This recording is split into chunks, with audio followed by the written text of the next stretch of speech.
परम पूज्य जगत गुरु स्वामी वासुदेवाचार्य जी महाराज के ऑफिशियल यूट्यूब चैनल को सब्सक्राइब करें। जय श्रीमन नारायण।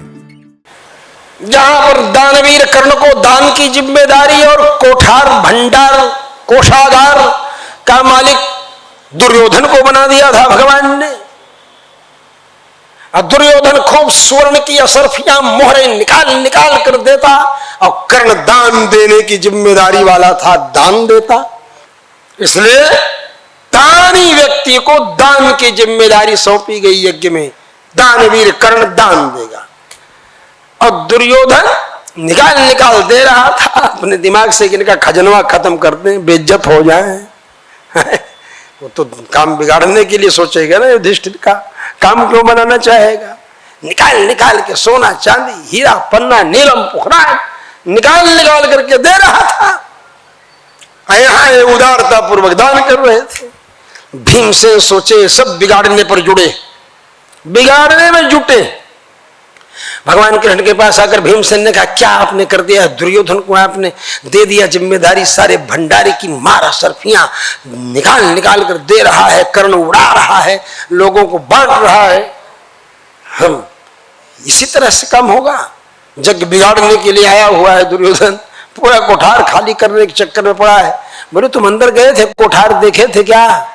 बोले अंदर तो नहीं गए। बोले अंदर तो देखना था ना, अंदर जाके देखो। बोले अंदर क्या देखें, सब खत्म करके सफा चट किए बैठा होगा, सवेरे से ही दे रहा है टोकरी की टोकरी टोकरी की टोकरी भर करके, हैं सरफियां सोने की मणि तरह तरह के दिव्य दिव्य रत्न अब बांट रहा है कर्ण। भगवान ने कहा जाओ अंदर देख के तो आओ, हमारे ऊपर लाल पीले हो रहे हो। आखिर तो अर्जुन से बड़े थे ना भीमसेन, तो भगवान भी बड़ा भाई ये मानते थे। तो रिमांड पर लिया हुआ था भीम उस समय भगवान कृष्ण को।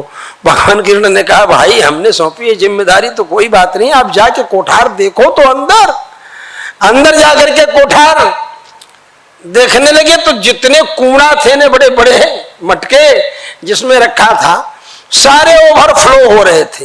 अगल बगल सब छितरा गया था, भर गया था पूरा कोठार रत्नों से, मणियों से, स्वर्ण से।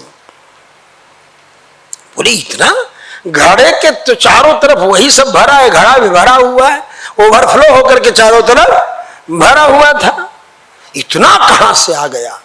भगवान कृष्ण से कहने लगे भीमसेन इतना लगता है सवेरे से खर्च हो रहा है, लगता है खर्चे नहीं हो रहा है। भगवान ने कहा तुम जानते नहीं, दुर्योधन के हाथ में कल्पद्रुम योग है। ज्योतिष में एक कल्पद्रुम योग होता है, समझे? कुंडली में जैसे कल्पद्रुम योग होता है, लग्न में भी ग्रह बैठा हो और दाहिने में भी, मतलब 12वें स्थान में और दूसरे स्थान में भी बैठा हो और प्रथम स्थान में भी ग्रह बैठा हो, दोनों हाथ, तो उसको कल्पद्रुम योग कहते। यह योग जिसमें होता है वो लोहे में भी हाथ लगाता है तो सोना हो जाता है। अखंड साम्राज्य लक्ष्मी की रेखा है दुर्योधन के हाथ में। दुर्योधन को ये पता नहीं है, नहीं तो क्यों स्वीकार करता हो। और उस रेखा का प्रभाव है कि ये जितना निकालेगा उससे दूना बढ़ जाएगा उसमें, इसलिए ओवरफ्लो होकर के सब भरा हुआ है पूरा का पूरा कोठार। घड़ा तो भरा, घड़ा के चारों तरफ भरा हुआ है, ओवरफ्लो। भीम कहे आप बहुत चतुर हैं। परम पूज्य जगत गुरु स्वामी वासुदेवाचार्य जी महाराज के ऑफिशियल यूट्यूब चैनल को सब्सक्राइब करें। जय श्रीमन नारायण।